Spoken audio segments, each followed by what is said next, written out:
Saya telah pun bicarakan tentang masalah yang sering diutarakan oleh musuh-musuh Islam untuk memutarbelitkan isu hingga menyatakan bahawa Al-Quran sudah tidak autentik lagi, Al-Quran sudah tidak asli lagi dengan banyaknya percanggahan-percanggahan dalam Al-Quran. Saya telah pun jelaskan percanggahan disebabkan oleh nasikh wan mansukh, percanggahan disebabkan oleh perbezaan kiraat. Perbezaan kiraat ini nampak pada zahirnya ada yang berbeza. Namun demikian perbezaan ini di antara ayat dengan ayat yang lain tidak menimbulkan percanggahan yang tidak boleh disinkroniskan. Contoh dia yang saya berikan sebelum ini ialah apabila Al-Quran menjelaskan Nabi Muhammad dalam surah Al-Isra diisrakan pada waktu malam. Andai kata tuan-tuan jumpa ayat yang lain, Nabi Muhammad diisrakan pada waktu siang, ini bermaksud adanya percanggahan yang bertentangan. Mana satu, Isra siang ataupun malam. Dan percanggahan seperti ini tidak ada dalam Al-Quran. Dan Rasulullah telah pun jelaskan pada kita, inna hadzal Quran unzila ala sab'ati ahrufin faqra'u ma tayassara minhu. Quran diturunkan dengan 7 huruf. Bacalah mana yang mudah bagi kamu.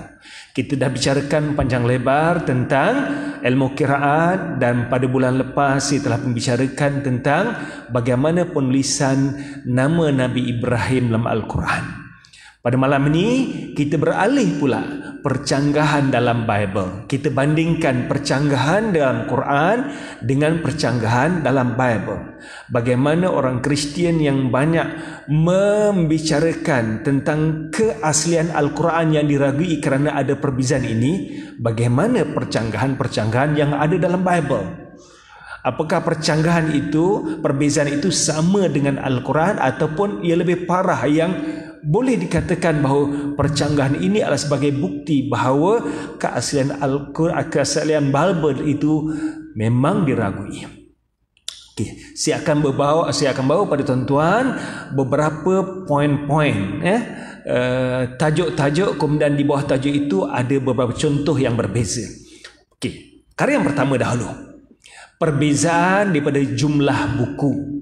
Tuan-tuan pun sekalian, Al-Quran mengandungi 114 surah. Kemana saja tuan-tuan pergi, tuan-tuan akan dapati Al-Quran ada 114 surah. Bermula dengan surah Al-Fatihah, diakhiri dengan surah An-Nas. 114 surah. Apa jenis kiraat berbeza sekalipun, di mana sahaja ia diterbitkan, apa jenis publisher yang menerbitkan Al-Quran, semuanya sama, ada 114 surah. Bagaimana pula dengan Bible? Bible ada banyak versi. Okey, tentang perbezaan versi kita akan lihat kemudian. Namun dalam Kristian terlampau banyak domination. Kalau bahasa dalam Islam ni mudah untuk kita fahami, ada mazhab yang berbeza, mazhab perbezaan fiqh, Hanafi, Hambali, ya, mula-mula dengan Hanafi, Maliki, Syafi'i dan Hambali. Namun demikian, perbezaan ini walaupun ada perbezaan pandangan di segi masalah fiqh, kesemua mereka sepakat Quran ada 114 surah. Namun demikian, dalam agama Kristian, domination ataupun mazhab yang lebih 2000 mazhab ini, kita boleh simpulkan ada 5 mazhab yang besar. Yang pertama, ataupun mula kita bagi kepada 2 lah untuk mudah faham, ya. Yang pertama, kelompok Unitarian yang percaya Tuhan Maha Esa. Mereka tidak mengatakan Jesus sebagai Tuhan. Kelompok ini ada banyak nama, ada lebih 26 kelompok. Nama yang biasa dikenali ialah Unitarian, Arianism, penyaksian Jehovah, Mormon. Ini kelompok Unitarian. Mereka percaya Tuhan Maha Esa, Jesus hanyalah utusan Tuhan, insan yang mulia.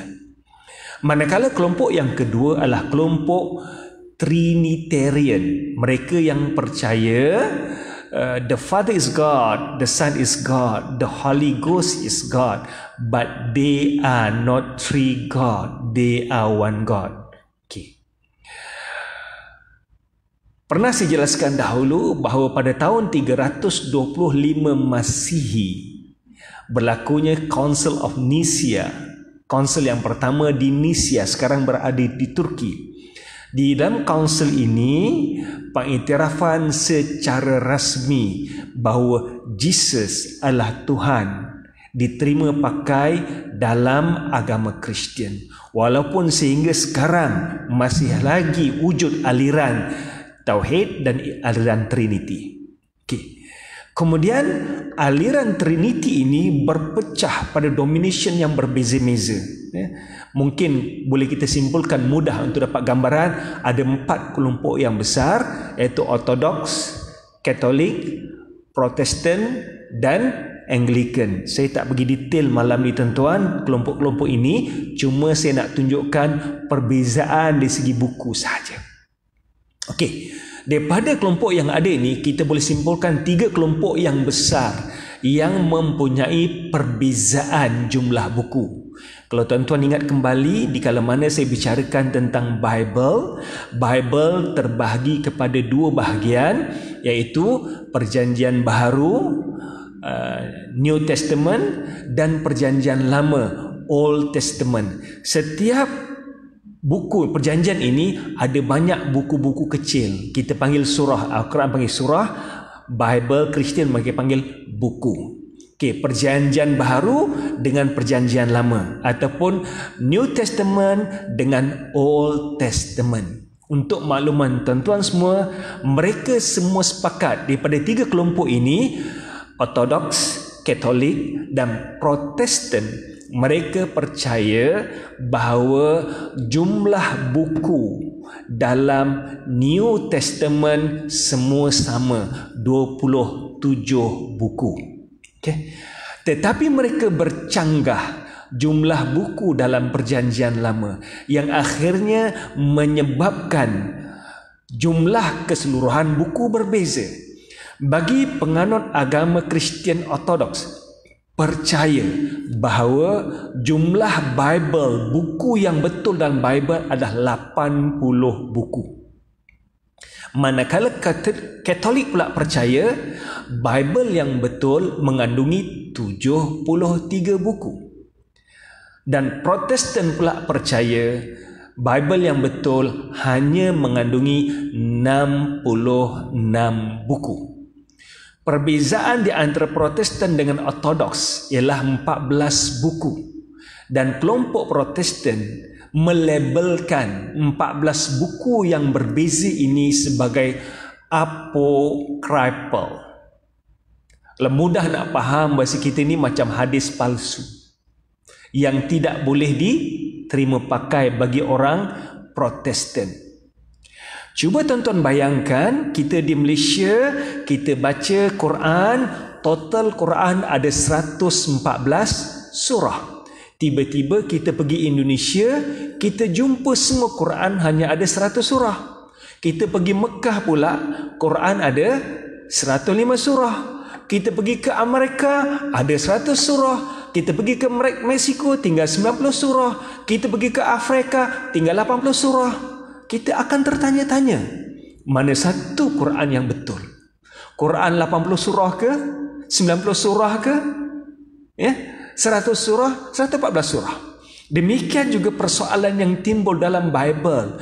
Which one is the true Bible? Apakah Bible yang mengandungi buku secara keseluruhannya 66 buku seperti mana yang dipercaya oleh kelompok Protestan, ataupun 73 buku yang dipercaya oleh Katolik, ataupun Ortodoks yang percaya total buku adalah 80 buku. Daripada 3 percanggahan ini, kemungkinan hanya satu saja yang betul. Kemungkinan hanya satu saja yang betul. Yang kedua, mustahil, semua betul. Yang ketiga, mungkin semua tak betul. Clear? Saya ulang balik. Sebab mungkin kalau rakaman ni ada orang Kristian yang tengok, ya. Apabila ada bercanggah number bilangan ini 80, 73, 66, tiga kemungkinan yang timbul. Yang pertama, kemungkinan yang pertama, hanya satu buku saja yang betul, sama ada 80, 73 ataupun 66. Yang kedua, mustahil semua betul. Sebab kalau kata semua betul, bagaimana yang menyatakan 66 kata itu saja yang betul, ada lebih lagi 14. Okey. Yang ketiga, kemungkinan semua tak betul. So ini percanggahan yang pertama. Dan percanggahan seperti ini tidak wujud dalam Al-Quran. Sebutlah, saya sebutkan tadi. Dalam Al-Quran, semua Quran percaya. Semua umat Islam percaya bahawa Al-Quran ada 114 surah. Ada orang Kristian tanya pada saya, brother, kamu kata bahawa umat Islam sepakat Quran sama, ada lebih 6,000 ayat. Tapi bagaimana Quran yang asli? Ada hadisnya, Quran yang asli ada mengandungi 17,000 ayat. Dan dia bagi hadis yang diriwayatkan oleh Kulaini. Saya dah tahu dah hadis ni daripada sumber mana. Hadis ini adalah rekaan orang-orang Syiah yang menyatakan bahawa Quran yang asli ada 17,000 ayat. Kemudian saya minta pada beliau, brother, if you claim that the true Quran consists of 17,000 verses, please show me that Quran. If you can't show me that Quran, meaning to say that Quran is not exist. Kalau tuan-tuan tanya kepada orang Syiah yang mendakwa Quran yang betul ini ada 17,000 ayat, mana Quran itu, mereka pun tidak mampu untuk menunjukkan kepada kita. Beza yang paling besar, tuan-tuan, daripada generasi ke generasi, daripada zaman Nabi Muhammad sallallahu alaihi wasallam sampai sekarang, umat Islam menghafal Quran huruf demi huruf. Sebab tu orang tidak mampu untuk memalsukan Quran. Sebab apabila berlaku saja pemalsuan, kita akan tahu timbulnya pemalsuan. Ada orang cuba reka surah Al-Muslimun, surah Al-Mujahidun. Tapi umat Islam yang tahu Al-Quran, hafal Al-Quran, mereka tahu ini semua adalah surah-surah palsu. Okay. So ini poin yang pertama. Perbezaan daripada jumlah buku dalam Bible daripada tiga dominasi ataupun tiga kelompok Kristian yang besar. Dan percanggahan seperti ini tidak berlaku dalam Al-Quran. Okay. Ini percanggahan pertama. Kita lihat poin yang kedua. Perbezaan versi, berbeza ayat. Saya dah jelaskan pada tuan-tuan yang lepas, kita ada kiraat-kiraat yang berbeza, ada 20 kiraat yang mutawatirah, kemudian kemungkinan ada perbezaan beberapa ayat dalam beberapa perkataan dalam ayat tersebut. Dan ayat itu walaupun berbeza tidak bercanggah. Tuan-tuan perhatikan. Setiap Al-Quran yang kita baca, kita baca satu ayat, kita minta orang lain sambung, mereka boleh sambung. Walaupun versi yang berbeza, terbitan yang berbeza, walaupun kiraat yang berbeza, orang boleh sambung, umat Islam boleh sambung ayat berikutnya. Contoh, saya minta tuan-tuan sambung ayat ni, sambung ayat ni. Kemudian saya bagi contoh dalam Bible. Saya baca Al-Quran, Mulakan dengan ayat yang mudah dulu. Kemudian kita lihat ayat yang lebih panjang. Okey. Qul ya ayyuhal kafirun. Sambung. La a'budu ma ta'budun. Semua kita boleh sambung kan? Okey. Wadduha. Sambung. Walaili idha saja. Tidak ada orang yang saya baca wadduha ya ayyuhal kafir. Tak ada sebut sebenarnya itu. Semua sama. Wadduha walaili idha saja. Kita ambil ayat yang panjang sikit. Ya.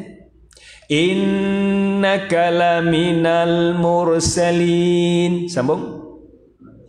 Ala siratim mustaqim. Dalam surah Yasin. Allahu la ilaha illa huwal hayyul qayyum. Sambung. La ta'khudhuhu sinatun wala naum. Umat Islam ataupun orang yang hafal Quran, tak kira dia Islam ataupun bukan Islam, boleh menyambung ayat ini word by word, huruf demi huruf, bukan hanya perkataan demi perkataan, huruf demi huruf. Tak ada perbezaan, melainkan perbezaan kiraan. Berbeza dengan Bible. Bible ada lebih 200 versi. Malam ni saya ambil contoh 3 versi yang berbeza. King James Version, antara versi yang banyak ya. Saya kat rumah ada banyak Bible yang berbeza versi. King James Version saya ada, Good News Translation saya ada, New International Version saya ada, ya. Good International Guardian saya ada. Dan malam ni saya ambil 3 contoh. Tuan-tuan tengok kat sini, ini versi yang berbeza. King James Version, New American Bible, New International Version. Saya petik satu ayat, Acts chapter yang ke-22 ayat 9. Acts adalah kitab yang terkandung di dalam New Testament. New Testament mengandungi pertama Gospel, yang kedua Acts ataupun kisah para rasul. Okey. Tadi saya bacakan ayat Quran, satu ayat Quran, tuan-tuan boleh sambung. Kalau saya baca satu ayat dalam Bible, minta mana-mana orang Kristian untuk sambung, tidak ada seorang pun yang akan boleh menyambung ayat tersebut word by word. Saya ulang balik Kalau ada orang Kristian yang menonton video ini, boleh tengok, try sendiri. Petik mana-mana ayat Al-Quran, kemudian minta mana-mana ilmuwan Kristian untuk sambung ayat tersebut word by word, huruf demi huruf. Tidak akan ada seorang pun ilmuwan Kristian yang mampu menyambung ayat tersebut word by word. Kerana setiap versi ayatnya berbeza. Tuan-tuan boleh tengok di skrin ni. Setiap versi ayatnya berbeza. Walaupun pada chapter yang sama, ayat yang sama. Ayat tuan-tuan tengok sini, ayat tak ada yang sama kan? 3 ayat ni langsung tak ada yang sama. Saya bacakan yang atas je. And they that were with me saw indeed the light and were afraid, but they heard not the voice of him that spoke to me. Ini dalam King James Version. Dalam New American Bible dan New International Version, ayatnya totally different. Kita bicarakan tentang ayat dulu ya, tentang kontens kemudian kandungan. Ayatnya tak sama. Clear tuan-tuan? Tidak ada satu ayatnya pun yang sama. Dan seluruh Bible beginilah keadaannya tuan-tuan. Tuan-tuan ambil satu versi dengan satu versi yang lain, bandingkan, tidak ada ayat yang identical. Tidak ada ayat yang sama semuanya. Berbeza dengan Al-Quran. Semua ayatnya word by word sama. Okey, ini poin yang kedua. Tapi ada juga orang Kristian yang menjawab, brother, kalau ayat berbeza tapi konten sama, so what is the problem? Saya kata, still ada problem because you claim that these verses word by word from God. Kalau dia adalah wahyu Tuhan word by word, kenapa berbeza ayat? That's number one. Number two, kalaupun kamu kata dia berbeza ayat, kandungan sama, then okay lah, to some extent we could accept. To some extent we could accept. But the reality is different. Different verses, different version, different contents. Walaupun pada ayat yang sama. Pada ayat yang sama. Ini poin yang ketiga yang saya nak tekankan. Kalau contohnya saya pergi ke kedai, aku nak pergi kedai, aku pergi kedai, saya menuju ke kedai, saya jalan ke kedai, itu maksudnya lebih kurang sama. We could accept. Okay. But the problem is, poin yang ketiga ini, berlainan versi, berbeza kandungan dan bercanggah walaupun pada ayat yang sama. Berbeza kandungan, bercanggah walaupun pada ayat yang sama. Bukan hanya berbeza tau, bercanggah. That's the problem. Berbeza dan bercanggah. Contohnya apa? Contohnya ayat yang sama. Saya beri contoh ayat yang sama tadi untuk tuan-tuan study, bandingkan. Okey. Kisah ini adalah ringkasan cerita daripada kisah conversion Paul yang disebutkan oleh Ham Maccoby dalam buku beliau Paul the Myth Maker. Dalam buku ini Ham Maccoby menyatakan bahawa cerita ini adalah cerita rekaan Paul. Bukan saya kata tuan-tuan. Ilmuwan barat yang kata cerita ini yang ada dalam Bible adalah rekaan Paul. Saya memetik kata-kata beliau. So ini adalah rekaan Paul yang dinamakan Conversion of Paul. Paul yang dulunya menjadi musuh ketat ajaran Jesus, menyiksa, menangkap dan membunuh pengikut Jesus, tiba-tiba bertukar menjadi rasul yang diutuskan oleh Jesus. Seperti mana yang mereka dakwa, apabila Jesus mati di tiang salib. Tentang pensaliban Jesus kita akan lihat kemudian. Apakah benar orang Kristian sepakat Jesus mati di salib? Apakah ada kesepakatan? Ya, soalan ini selalu saya tanya pada orang Kristian. Tidak ada yang memberikan penjelasan yang konkret sebab dalam Bible banyak ayat yang bercanggah tentang pensaliban Jesus. The key point nak bagi tahu ialah mereka tidak sepakat tentang pensaliban Jesus. Jadi benar apa yang Quran nyatakan, mereka sebenarnya berada dalam keraguan. Sebab fakta-fakta dalam Bible ataupun kenyataan-kenyataan dalam Bible bercanggah antara satu sama lain tentang pensaliban Jesus. InsyaAllah kita akan lihat kemudian. So, kita lihat ayat yang pertama ni, bagaimana dalam perjalanan Paul menuju ke Damsyik setelah kematian Jesus di tiang salib ikut fahaman mereka, ramai pengikut-pengikut Jesus yang melarikan diri ke Syria. So Paul nak menjejaki mereka, tangkap, bawa balik mereka ke Palestin dan paksa mereka masuk ajaran agama nenek moyang mereka. Dalam perjalanan tiba-tiba datang cahaya perlangit, Okey. Kemudian cahaya yang begitu kuat menyebabkan mereka jatuh ke tanah. Ini pun ada problem. Kita akan lihat kemudian jatuh ke tanah atau tidak jatuh ke tanah. Okey, mereka jatuh ke tanah, kemudian tiba-tiba ada suara yang memanggil Paulus. Paulus, Paulus, Saul, Saul, lima tattahiduni. Dalam bahasa Arab, Saul, Saul, lima tattahiduni. Dalam bahasa Inggris, Saul, Paulus, Paulus, why do you persecute me? Kemudian Paulus menjawab, Man anta ya Rabbi, Man anta ya Rabbi, who are you, oh my Lord? Dalam bahasa Melayu, siapakah kamu, Tuhanku? Okay. Ayat ni pun problem tu tuan-tuan. How out of the blue, macam mana Paul boleh tahu yang bercakap tu Tuhan? Sedangkan Dia tak kenalkan diri. I'm your Lord, I'm your God, now appear in front of you. How could out of the blue, Paulus, he knew that the one who spoke to him just now was God. That's number one.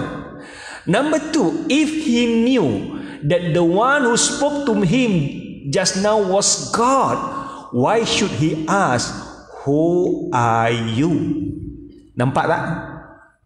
Kalau dia tahu yang bercakap tu Tuhan, dia tak perlu tanya, siapakah kamu, wahai Tuhanku? Sepatutnya dia tanya, Madza turid ya Rabbi? What do you want, oh my God? Apakah yang kamu mahu daripada aku, wahai Tuhanku? Okay.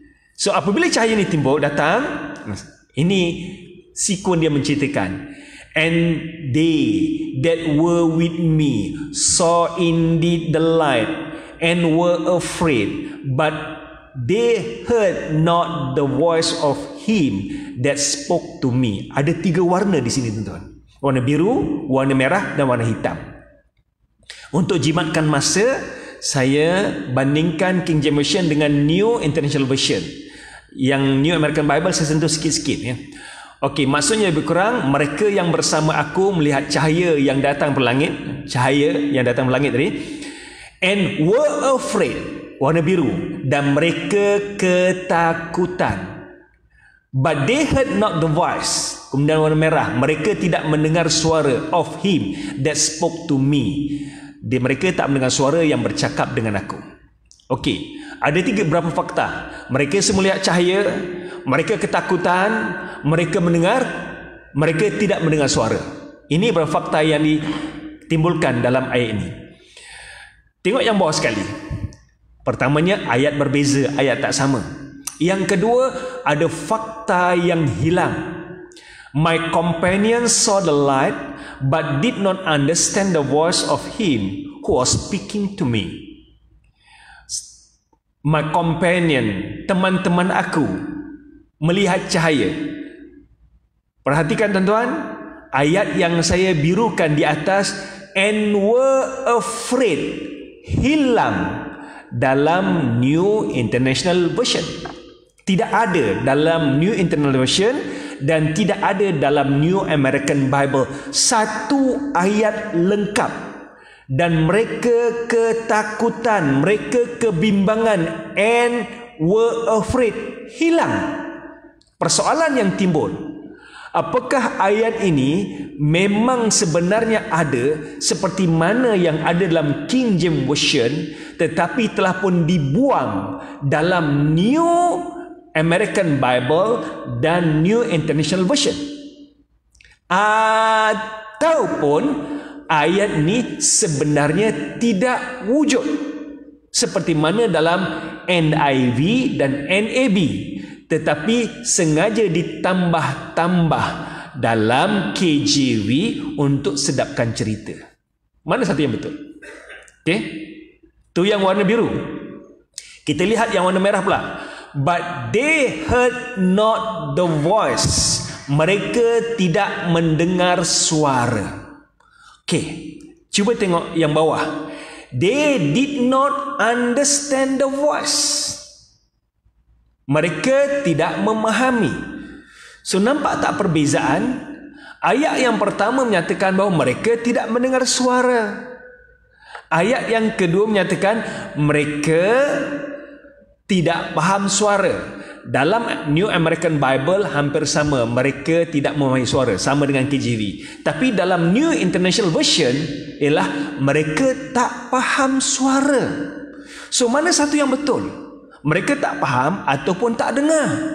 So dua permasalahan besar di sini. Yang pertama, satu ayat, satu phrase lengkap hilang, and were afraid. Yang kedua, fakta bercanggah. Tak dengar suara ataupun tak faham suara. Mana satu yang betul? Mana satu yang betul? Kenapa ada percanggahan ini? Ya, itulah tuan-tuan sekalian. Kadang kalau orang tu dia nak menipu, dia mungkin pernah menipu di sini. Di tempat lain dia lupa, dia cakap lain. Ya. So, soalan kalau seorang hakim yang cerdik, dia akan mudah trap orang yang nak diadili, dia menipu atau tidak. Dengan dia bagi soalan-soalan berbeza, nampak? Tadi kamu cakap lain, ni kenapa cakap lain? Kenapa tadi sebut mereka tak dengar suara, tapi yang ni mereka tak faham suara? Mana satu yang betul? Okay, ini percanggahan yang ketiga. Clear ya? Saya bawa agak laju. Yang ni sebab ni pernah saya jelaskan dahulu. Okay. Yang keempat, percanggahan antara ayat walaupun dalam versi yang sama. Walaupun pada versi yang sama. Tadi ayat yang sama, versi berbeza. Ini kita lihat versi yang sama tapi ayat berbeza. Versi yang sama, ayat berbeza. Okey. Ingat tadi, yang ketiga, ayat yang sama, versi berbeza. Sekarang kita lihat ayat yang berbeza dalam versi yang sama. Okey. Cerita masih lagi cerita conversion Paul. Sebab kisah conversion Paul ini diceritakan dalam 3 tempat. Dalam Acts chapter 9, dalam Acts chapter 22 dan Acts chapter 26. Acts kisah para rasul. Kisah para rasul. Okey. Kita lihat dalam Acts chapter 9 ayat 7. Saya bacakan ni tuan-tuan. Tuan-tuan boleh tengok dekat skrin apa yang saya bacakan. The men who were travelling with Saul had stopped, not saying a word. They heard the voice but could not see anyone. Lihat yang saya merahkan di situ. Had stopped, not saying a word. Yang merah, they heard the voice but could not see anyone. Ini dalam chapter yang ke-9, ayat yang ke-7. But the problem is, dalam chapter yang ke-22, ayat ke-9, cerita yang sama diceritakan tetapi fakta bercanggah. Di manakah percanggahan fakta ini? The man with me saw the light but did not hear the voice of the one who was speaking to me. Nampak tak kat sini perbezaannya? Orang yang bersama dengan aku melihat cahaya. Lihat yang dimerahkan tu. But did not hear the voice. Tetapi mereka tidak mendengar suara. In the one hand, iaitu pada ayat yang chapter yang ke-9, dijelaskan bahawa orang yang bersama dengan Paul mendengar suara.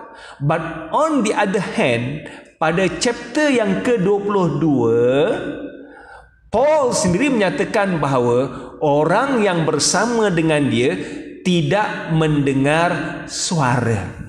Mana satu yang betul? Dengar suara ataupun tak dengar suara? Tuan-tuan sekalian, percanggahan seperti ini banyak. Ya. Saya ambil contoh yang lain sepintas lalu, tak ada dalam skrin. Judas yang dianggap betray pada Jesus hingga Jesus ditangkap, mendapat hadiah kerajaan Roman kerana berjaya membantu menangkap Jesus. Apa yang dilakukan oleh Judas dengan duit tersebut? Fakta Bible bercanggah. Ya? Fakta yang pertama menyatakan Judas gunakan duit ni untuk perniagaan. Fakta yang kedua menyatakan Judas rasa bersalah, lalu duit ini dinafkahkan ataupun disedekahkan. Mana satu yang betul? Digunakan untuk berniaga ataupun disedekahkan? Ia bercanggah. Sama dengan ayat ini yang tuan-tuan boleh tengok, kenyataan Paulus, pengikut dia tidak mendengar suara, tetapi dalam ayat yang lain menyatakan mereka mendengar suara. Totally different. Totally different. Ya. Yeah? So ini fakta-fakta yang banyak bercanggah yang terdapat dalam Bible. Okey, tuan-tuan, masuk waktu. Kita berhenti sekejap untuk azan. InsyaAllah saya sambung sikit lepas azan nanti. Okey. Pak Bilal boleh mulakan azan insyaAllah.